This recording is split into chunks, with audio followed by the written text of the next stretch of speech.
My name is Aarinola.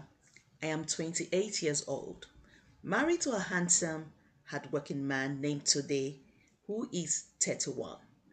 For years, I believed I had the kind of marriage people quietly prayed for. We had weathered difficult seasons together, celebrated small victories, and built a home filled with dreams of the future. I never imagined that the greatest threat to my happiness was already sitting at my own table. I never suspected my husband, not even once. Yes, he worked long hours. Meetings often stretched late into the evening, and there were nights he came home exhausted, smelling of expensive cologne and office air. Whenever I asked if everything was all right, Tuna would smile, kiss my forehead, and tell me work had simply become demanding. I believed every word because trust had never been something I thought twice about. It was the foundation of our marriage. And then there was my best friend. She wasn't just a friend, she was the sister life had given me instead of blood. She knew every chapter of my life, every fear, every insecurity, every hope I carried in my heart. We did everything together, along with my husband today.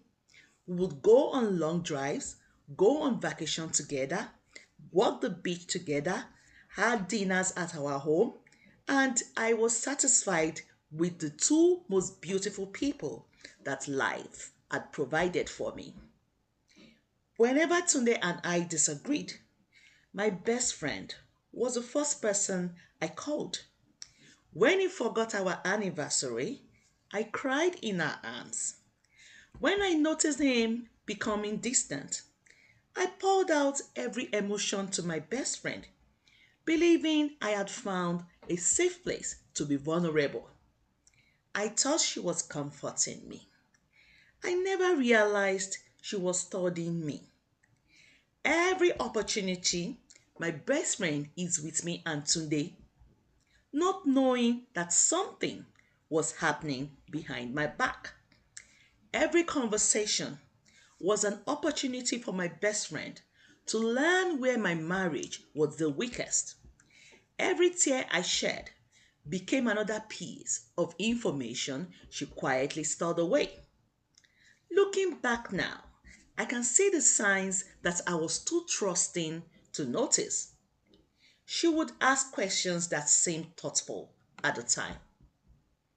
Irene, is Tunde still stressed these days? Does he stay up working late? Do you think he feels appreciated enough? Back then, I saw just concern, but now I see that it was calculation. She was trying to help me fix not my marriage, but her relationship with Tunde. She wasn't trying to help me at all. She was learning exactly where the cracks were so she could sleep inside them.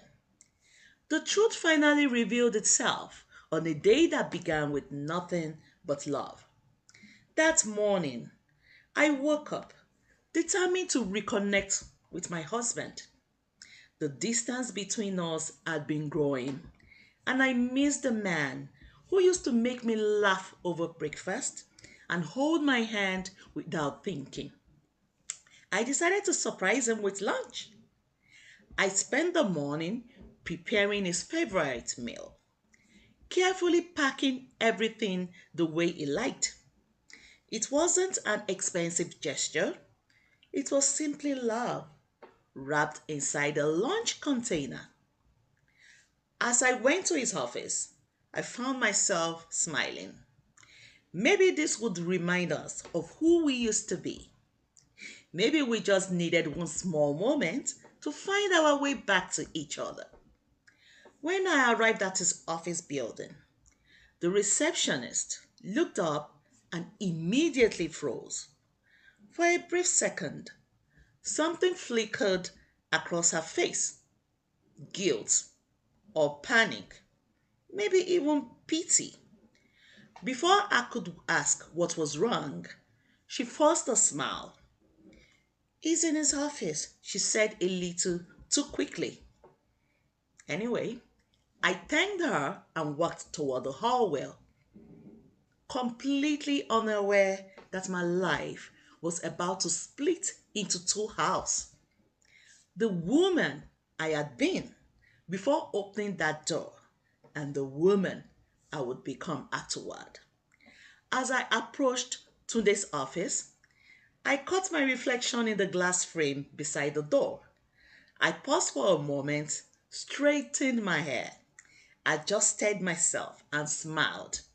I wanted him to see me and remember why we fell in love. I reached for the handle. The door was not locked. I pushed it open, and the lunch container slipped from my hands before it even hit the floor. There they were, my husband, my best friend, together on the very desk where he signed contracts, welcomed important clients, and built his professional reputation. They were tangled in an intimacy that belonged only to her husband and his wife. Time stopped. None of them noticed me immediately. Then, almost at the same time, they turned. Three pair of eyes met. The room fell into a suffocating silence. Tunde's face drained of color, and my best friend's mouth fell open in horror. No one spoke. No one moved. It was as if the entire world had forgotten how to breathe. The three of us stood frozen in place, trapped inside the same unbearable moment of reeling shock. I'll be back for the second part tomorrow. Thank you for listening.